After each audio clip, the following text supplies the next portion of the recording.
Dear students, ఈరోజు 5వ తరగతిలోని మొదటి పాఠమైన ఏ దేశమేగిన పాఠంలోని గేయం యొక్క పదాల యొక్క అర్థాలు నేర్చుకుందాం. పీఠం గద్దె, సింహాసనం. యోగం అదృష్టం. స్వర్గఖండం స్వర్గం లాంటి ఈ భారతదేశం. జనించుట పుట్టుట. తెంగు తెలుగు. కాలిడు అడుగుపెట్టు. భారతి భారతదేశం. గర్భము కడుపు. సోకు తగులు.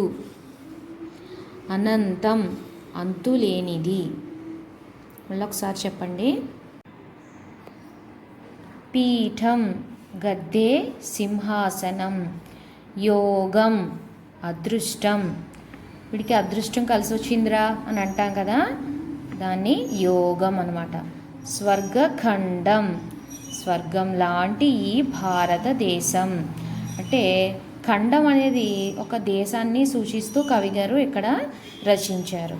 జనించుట జనించుట దీన్నే జన్మించడం, పుట్టడం అని కూడా అంటారు. జనించుట అంటే పుట్టుట. తెంగు ఎక్కువగా కవులు వాళ్ళ రచనలలో తెలుగును తెనుగు అని ప్రస్తావిస్తూ ఉంటారు. తెంగు అంటే తెలుగు.